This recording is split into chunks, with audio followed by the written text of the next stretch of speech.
All right, ladies and gentlemen, you are locked on Falcons. I'm your host, Aaron Freeman. And today we're talking about the Falcons' plans as far as the future is at quarterback position, how much meaning and stocks we should put in these various combine interviews that the Falcons are conducting, as well as the one combine metric that may be predictive of future success for pass rushers.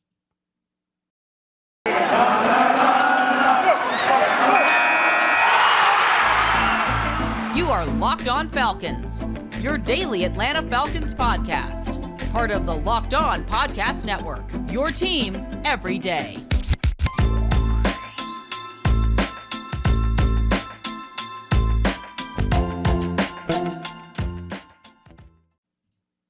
So, guys, you know me, I'm Aaron Freeman. I've been covering the Falcons for many years, formerly at FalcFans.com, RIP, still going strong on Twitter at FalcFans, and of course, the host of this preeminent Locked On Falcons podcast, your daily Atlanta Falcons podcast, right here on the Locked On Podcast Network, your team every day. And I want to thank everyone that makes Locked On Falcons their first listen each and every day. Of course, Locked On Falcons is free and available on a variety of podcast platforms, including Apple, Odyssey, Google, Spotify, as well as on YouTube. Make sure you subscribe to the Locked On Falcons YouTube channel and give us a like when you do. So today we're we're just getting into the combine stuff. We'll talk a little bit about sort of the value of combine interviews and sort of how much stock we should be putting into, the various reports that come out over the next couple of days that the Falcons have interviewed this player or whatever the case may be. We'll talk a little bit more about the combine in terms of its value when it comes to athletic testing, when it comes to sort of building the draft board, stacking the board, breaking up clumps or clusters or whatever you want to call it with the edge rush group, something that we alluded to on a previous episode last week when we talked about the cornerback position. But we'll start today's conversation talking about what Arthur Smith and Terry Fontenot were discussing earlier this week in their combine press conferences, and sort of it seems to me that there's still some confusion over what this team's plan is, because essentially Arthur Smith has reiterated now multiple times that their plan is, and this is piggybacking on some of the comments that Steve Weish had earlier this week about their cap plans as well. And this has been pretty much a consistent theme from this team over the last year, that their plan is to build up the roster and then add the quarterback to the team at some point in time, and then insert that quarterback into the situation to have that guy have his most success. And this was a methodology that, we were talking about in Locked On Falcons way back in November of 2020, months before Arthur Smith and them got hired. And then we talked about how it was sort of the Kansas City model where they had Alex Smith be sort of the bridge quarterback, and then they went and got Patrick Mahomes, and the Falcons are trying to sort of ape that same methodology.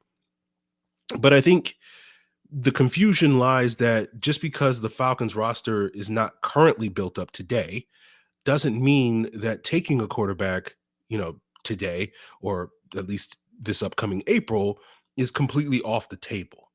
And I think people are confusing these two ideas as if they're mutually exclusive. Well, you have to build up the roster and then add the quarterback, as opposed to you can kind of do both, right? You're allowed to draft that quarterback, put him on the bench for a couple of years, at least one, since we fully expect Matt Ryan to be the Falcons quarterback in 2022. Beyond that remains a doubt. And you can continue to build up the roster this offseason, next offseason, before really ever entertaining the idea that that quarterback that you draft this year is going to start a game. These two factors are not mutually exclusive. And, the other factor is that no, taking a quarterback this year does not prevent the Falcons, or any team really, from taking a quarterback next year in what most people believe is a better class. That's one of the benefits of, this new salary cap situation. And this was something that we discussed a year ago in the pre-draft process, where because of the new CBA and how these rookie contracts are structured, there's no financial ramifications, or there's very little financial ramifications for having, taking multiple bites at the apple like it used to be, where you would have to draft a quarterback, pay that guy $50 million, and then you'd be stuck with him for 4 or 5 years. And that's where the old adage of, if you whiff on a quarterback, it sets your team back 4 or 5 years, came from, because Nowadays, you don't have to do that, as the Cardinals have proven, as the Browns have proven, many teams over the last several years have proven that you can take quarterbacks in back-to-back years, back-to-back first rounds, as the Cardinals did, and come out rosier for it. So I think ultimately, when it comes to this quarterback conversation and whether or not the Falcons will take a quarterback, it's the same conversation that we had a year ago. If they like a quarterback in this draft class, they should take one. If they don't, then don't. I like these guys enough to be willing to pull the trigger and see what you have and revisit the conversation, a year from now. If what we see from this guy in year one is not particularly promising, then, if we get Jordan Love 2.0, then we get Jordan Love 2.0, and then we go right back to the drawing board in 2023. It's not like, oh my God, we drafted Jordan Love. And again, I'm not suggesting that we trade up or anything like that, but we drafted a quarterback. He wasn't good. Now we're doomed forever. No, it's like you can get another bite at the apple. And, maybe, who knows? Maybe we get Dak Prescott, right? Who very quickly showed that he was the guy taking over for Tony Romo many, many years ago. So, I think right now, similar to what we saw last year, where I felt like, if they like Fields or Lance, they should pull the trigger on that guy. I thought that they would like Fields. The reports nowadays seem that they liked Lance. They didn't necessarily love Fields. And so when Lance wasn't there, they didn't pull the trigger on the quarterback. So it is what it is. So I could very easily be wrong again this year in thinking that the Falcons are going to take a quarterback. My guess is that their guy sitting here today, I think their guy is probably going to be Desmond Ridder from Cincinnati. Again, we can unpack that over the next couple of weeks and months. And that's one of the plans that, I hope to start talking about these quarterbacks probably a little sooner this year than we did last year, where we kind of waited till April to get into that conversation.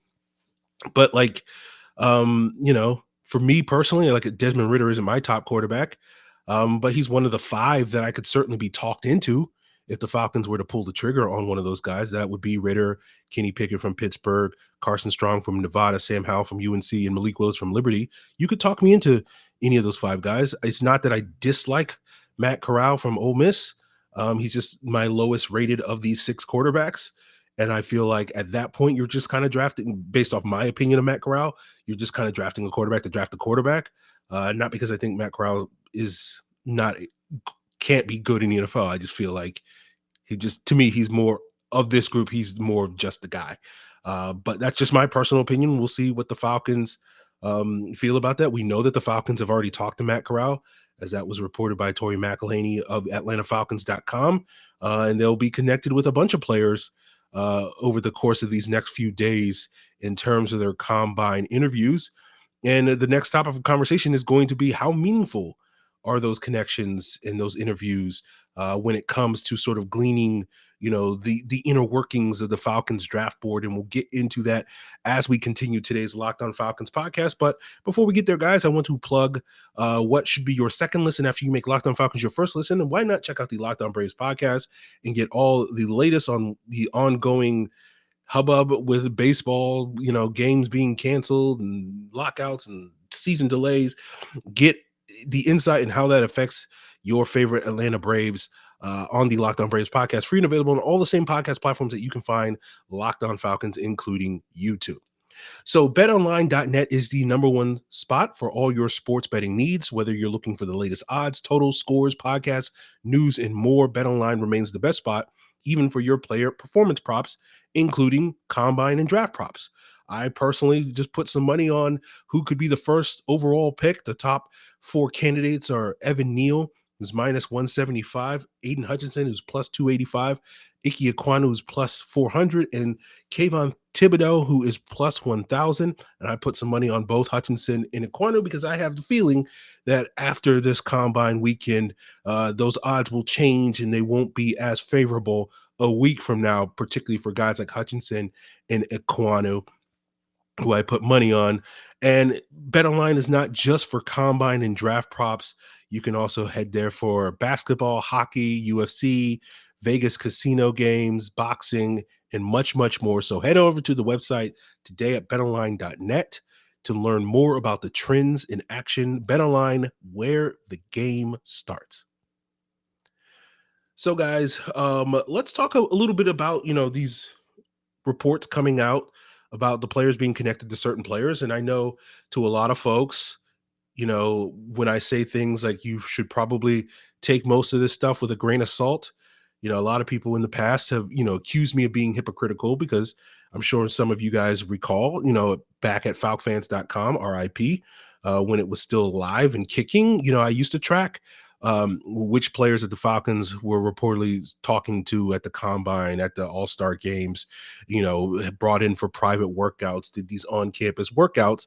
And a lot of people said, oh, you're sitting there saying this stuff is overrated. You're a hypocrite because you're tracking it. And, what those people didn't realize is the fact that I was tracking it probably meant that I did a little bit more research on that stuff than they probably realized. And so me saying that you probably are overrating how meaningful this stuff is probably should have carried a little bit of weight. And you give an example like going back to that 2020 draft. Um, when I correctly projected that the Falcons would take AJ Terrell a few days before the draft, part of the reason why I felt reasonably confident in that prediction was because the Falcons had had very little connection to AJ Terrell through that process. Because you go back throughout the years, and one of the things I learned from tracking this information was that the Falcons were very transparent when it came early on in the Dan Quinn regime, back when I was first started tracking this stuff in 2015. Like, for example, Dan Quinn was actually active on Twitter back then, and he would actually tweet out which schools they were at. He would take pictures. I remember distinctly there was a picture after they went to Florida, and he tweeted out, "Hey, we worked out a bunch of guys at Florida. It was great, awesome time, whatever." And that was the day that they worked out not Keanu Neal, um, whoever it was. I can't remember, but it doesn't matter. And so like they were very transparent, and over time I think they realized that they were putting out too much information, so they became a little less transparent over time, and it really sort of coalesced for me in 2019 because I had actually heard from somebody that told me that they liked Cody Ford, but they were trying to keep it hush hush. And so I actually delayed putting it on the draft interest tracker. And I think like the very next day, Vaughn McClure, maybe he had the same source. The late great Vaughn McClure put it out on, I think it was around his post combine sort of news and notes or whatever, that the Falcons really like Cody Ford. And I was like, oh, well, Vaughn put it out there. Now I can report it. But I remember that was sort of the time where it coalesced, where it's like, oh, like they're becoming less and less transparent. They're purposefully trying to obfuscate and hide their interest in players. And so just because a player appears on these draft interest lists, while these lists are interesting to see sort of what types of players that the Falcons are showing interest in, it doesn't necessarily mean that you're getting insights into how they're building and how they're stacking their draft board, as so many people did. And that story applies to this regime because we know that the former regime was a lot more transparent when it came to what they were interested in doing, what their goals were each and every offseason. And we know that this current regime is not that transparent, is opaque in that regard when it comes to what their plans are. And so therefore, I think if the former regime that was very transparent, relatively speaking, was also trying to hide their interests, I think it's a safe bet to think that this current regime is going to do their best to hide their interests. So the fact that learn some of the players that they will wind up showing interest in and interviewing, I would, again, maybe, what I don't know what the saying is, whether you take it with a bigger grain of salt or a smaller grain of salt, but basically, I would put less stock into that now moving forward than you probably did in previous years. But we'll sort of see how that all plays out. As far as the quarterback conversation, I imagine we'll find out over the course of the next couple of days that they talk to all of these top quarterbacks, or at least over the next couple of months, they will at some point talk to all of these top quarterbacks. We'll see, we talked about Ryan Pace and his strategy to sort of deliberately put out smoke there. Showing very little interest in showing some interest in Deshaun Watson to sort of hide their interest in Mitch Trubisky. So now that he's in the Atlanta organization, how does he influence some of these things? But the one thing that is notable to me is going back through Twitter during the fall and some of those tweets, finding those tweets where they reported where Falcon scouts were at. And one of the big reasons why you want to see live games for a scout is to see quarterbacks, specifically to see what their arm looks like live than necessarily on film. And of the top 6 quarterbacks, I could find evidence of them going to see 5 of those quarterbacks. The one exception is Carson Strong from Nevada. I'm sure they probably did go to a Nevada game, but I didn't necessarily see anything on Twitter about that. So maybe based off of all of that, that means that the Falcons secretly love Carson Strong because they basically told their scouts to avoid Nevada's home games or whatever the case may be. So, we'll see how it all plays out. But in terms of paying attention to this combine, but one thing I think you guys should pay attention to is some of the testing stuff more so than the interviews. But testing can also be somewhat overrated. But I do think it can help create some separation on draft boards. And I think we'll talk about how testing can also be predictive when it comes to the NFL success of edge rushers as we continue today's Locked On Falcons, talking specifically about one specific metric that may be predictive for NFL pass rushing success. And we'll get into that as we continue. But as you guys continue to look at combine coverage, why not do so on the Locked On NFL podcast, where all the various hosts from around the Locked On Podcast Network are giving you the lowdown each and every day on the biggest stories around the NFL. You know that combine is the perfect time when we start hearing a lot more rumors and whispers, and we will have plenty of that covered on the Locked On NFL podcast. And you can find that on YouTube as well as all your other favorite podcast platforms.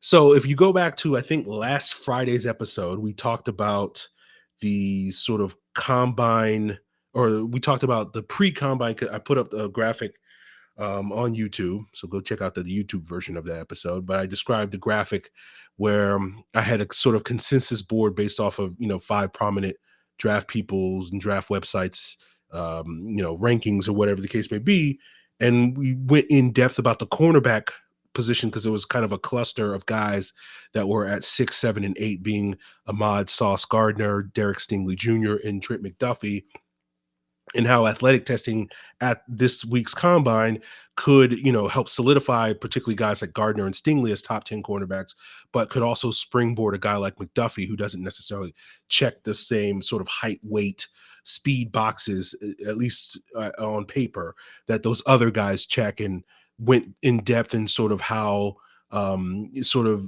measurables like height, weight, arm length, and speed are indicative and predictive of where cornerbacks get drafted higher in the draft. But also on that sort of draft consensus draft board, I noted another cluster of edges in that 16, 17, 18, and 19 stack, and that included Michigan's David Ojabo, Purdue's George Karlaftis, Florida State's Jermaine Johnson, and Georgia's Trevon Walker at 16, 17, 18, and 19, respectively. And I mentioned on that episode that, the combine could create some separation for that quartet. And some of those guys could elevate their stock and raise it a little bit. And some of those guys may lower their stock. And, when we probably do an update to the consensus board, there probably won't be that same sort of stack there in the middle of, presumably in the middle of the first round. And so I told you guys then that I'd probably do some research on, whether or not we can see the same sort of phenomenon with the cornerbacks, where top 10 corners tended to be, bigger, longer, faster. And, I want to do that with the edge rushers. So I finally did the research, and I will now present that data to you. But similar to the cornerback group, I went back to the 2010 draft, so the last 12 drafts, and I looked at all the edges taken in round 1. I looked at their height, their weight, their arm length, their 40 time, their broad jump, and their 3-cone times, based off of the combine, and obviously in recent years, looking at some of their pro days stuff.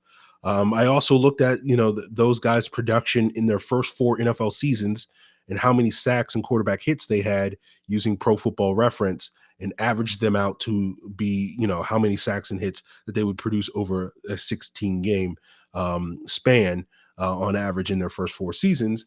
And the conclusion was that there wasn't, not to the degree that it was with cornerback, there wasn't that much value when it came to combine testing being predictive of where guys got drafted, right? In terms of the top 10 picks that were edge rushers, they were a little bit more athletic than your average first round pick, but it wasn't sort of as clear cut as it was at the cornerback position, right? The top 10 corners are generally, not all, but generally bigger, longer, and faster than your other first round picks. And that wasn't necessarily true with the guys taking in the top 10. There were plenty of small guys taking in the top 10 There was a little bit of a connection there, though, with arm length for guys in the top 10, but it was also interesting that later in the first round, you also saw a big spike in guys with longer arms.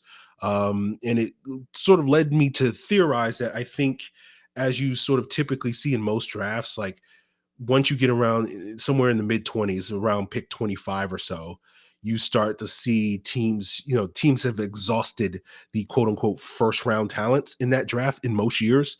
And so all of a sudden in the late first round, after pick 25 or so, you're basically taking the best of the second round talents. And for some of these positions, particularly a position like edge, I think teams are taking, flyers more on those guys, those premier second round talents, if you want to call them that, that check certain athletic boxes, believing that those guys are better bets than maybe some guys that have shorter arms or, have different sort of traits. And you saw examples of that over the last, 12 drafts with players like Tack McKinley fits in that category. Peyton Turner this past year with the Saints would fit in that category. TJ Watt would technically be in that category. Jerry Hughes from many, many years ago would fit in that category. Odafe Owe would also fit in that category of sort of these guys that has some question marks, maybe from a production standpoint or experience standpoint or injury issues, but check certain athletic boxes. So you kind of saw with the edge rushers, like you saw better athletes in the top 10, but you also kind of saw better athletes later in the first round as well. And sort of the guys in the middle tended to be the guys that were more closer to average when it came to certain measurables. So I thought that was an interesting conclusion to have. But overall, I wouldn't necessarily feel like, oh, yeah, if you hit these certain benchmarks or whatever the case may be, you're guaranteed to be a top 10 sort of pick, like it seems to be a little bit more clear with cornerback. Again, probably not true that you're guaranteed, like, oh, if you're 6'2" and 204 pounds, you're definitely a top 10 pick at cornerback. But there's more of those 6'2", 204-pound guys picked in the top 10 than you find later on because of the premium at the position.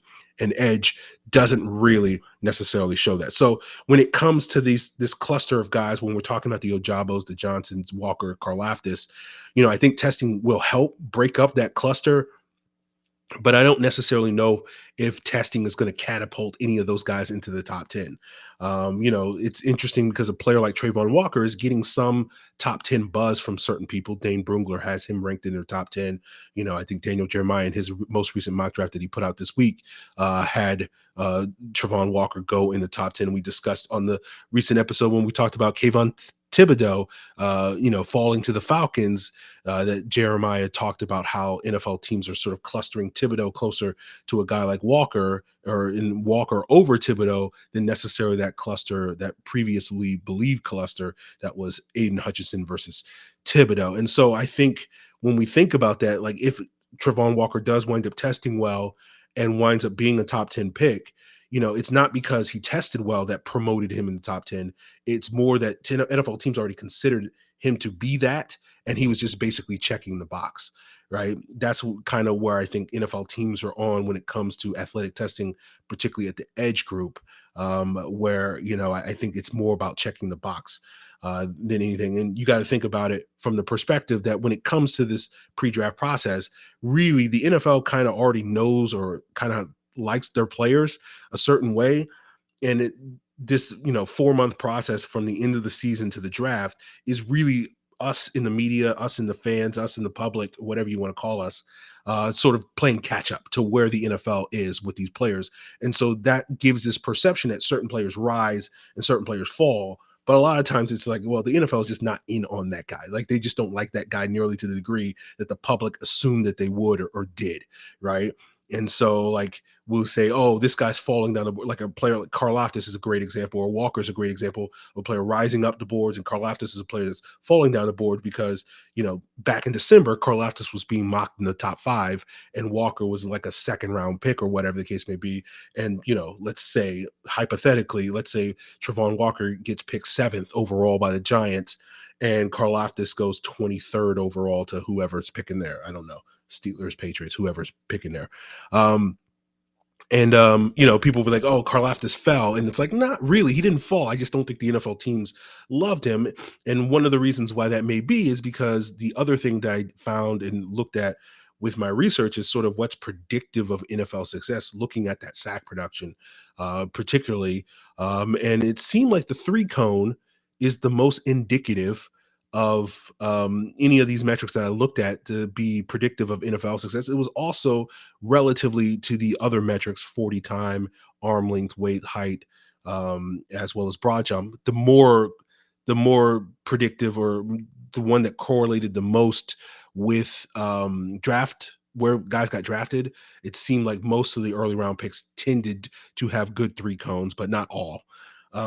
We'll talk about a couple of examples of guys that didn't have great three cones, but when it came to looking at sack production per 16 games over those first 4 years, the three cone time did correlate the most with guys that got the higher amount of sacks. So when you looked at the first round edges, the average three cone time among, I think, the 50 some odd players that I was looking at over this 12-year sample, the average three cone time was 7.16.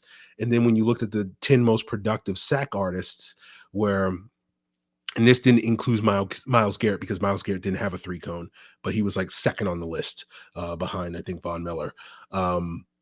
But 7 of those 10 guys had above average three cones. So they had a faster time than 7.16 seconds in terms of their three cones. And the 3 guys that didn't, that were in those top 10, which was Alden Smith, Ryan Kerrigan, and Jason Pierre-Paul, they were all within like 3/100ths of a second below average. So they was all between 7.18 and 7.19 in terms of their three cones. So generally speaking, still basically average.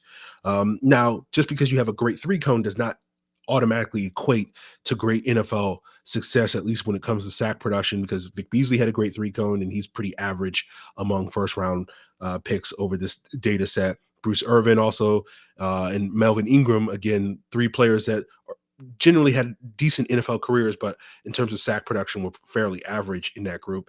Derek Barnett had a good three cone and he's below average. Deion Jordan had a great three cone and was near the bottom list. Solomon Thomas is another guy. Barkevius Mingo's at the very bottom of the list when it came to pass rush production. And he had one of the better three cone times of this group. So it's not necessarily one where it's like, hey, if you get a good three cone, you're guaranteed to be a successful pass rusher. But it does seem to correlate a little bit better than some of these other tests. Broad jump was also correlated decently.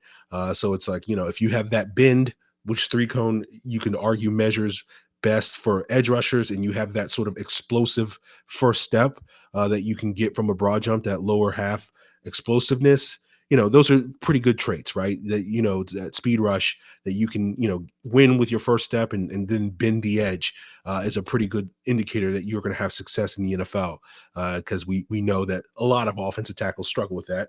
One of which is in Atlanta, and owns a specific island that I often find myself on. But it is notable that when you look at some of the guys that were more productive, when it came to sack production, most of them had generally good three cones. When you looked at some of the most productive sack artists that had a bad three cone, and by bad we're meaning one standard deviation below the average, which would have been a three cone of about 7.4. The most productive sack artists that had slower three cones than that were Bud Dupree, Takk McKinley, and Dante Fowler. And we know that those guys weren't necessarily racking up huge sack totals in their NFL career. Bradley Chubb finished with a three cone of 7.37. And his production was a little bit lower. He's one of the good edges, but certainly not at the peak of the league among these first round group. I think he was 15th in terms of sacks per 16 games. So basically this data is showing me that if you run a three cone slower than like 7.2 seconds or so, I would probably not have high hopes for that player's production potential as a edge rusher at the next level. So when we see these edges work out, I believe on Sunday, I would pay attention to those three cone times to sort of see, if your favorite edge hits that crosses that 7.2 threshold and it gets the 7.18, and you'll be like, yes, he just made it, right? And if you find your guy who runs a 7.25, you're like, oh no, I don't know. But it'll be interesting because I don't know if they changed this from a couple of years ago, but now that they do the testing at night, I know they did. There was a couple of years ago where a whole bunch of guys bombed their three cone because they ran that last at the end of the evening at like midnight or something. And a whole bunch of guys were just dead tired by the end of the day. And so there was a 1 year, I think 2 years ago, where a whole bunch of guys had these horrifically bad 3-cone times. So I wonder if they change that. So that is something to keep in mind if you do see a couple of guys bomb their 3-cones. So we might get a couple more quote unquote outliers if that's still the case. So something to pay attention to. And so, when I look at this quartet of guys, the last thing I'll say with Ojabo, Karlaftis, Walker, and Johnson, I expect Ojabo to probably have the best 3-cone time of this group just based off of my film study. Karlaftis is probably going to have the worst 3-cone time. And I think that's part of the reason why, a lot of, we'll see what Johnson and Walker, like, I feel like they should test well in that regard, but I don't know exactly how well they'll test on that. And so I'm more up in the air with that. And I think that's probably why the consensus seems to be that, Ojabo is the guy that is more frequently mocked ahead of these guys. And Karlaftis is maybe more frequently mocked behind some of these guys. So we'll sort of see how that all plays out. But time will tell on that issue, guys. And with that being said, that will do it for us here on Locked On Falcons. I appreciate you guys for tuning in for another episode. And we'll be back with a Free Agent Friday tomorrow, where I will be going through some offensive free agents that I would like to see the Falcons target this offseason in order to, fulfill all of our dreams of, building up this roster for the eventual Desmond Ridder or other young quarterback to inherit in the future. And so we'll get into that tomorrow. So we'll focus on offense this Friday, and then next Friday we'll focus on defense. And we'll have 2 free agent Fridays before, free agency officially kicks off the following week. So we'll go through the offensive positions and some of the targets that I would like to see this team target in a couple of weeks on tomorrow's episode. But, if you're not focused on free agency and you're still focused on the draft, why not check out the Locked On NFL Draft podcast, where Eric Crocker and Ryan Tracy are giving you the lowdown on, all the various storylines and narratives coming out of this combine. So go check out the Locked On NFL Draft podcast, free and available on all the same podcast platforms you can find Locked On Falcons, including on YouTube. So guys, that will do it for us here. Appreciate it. Till then.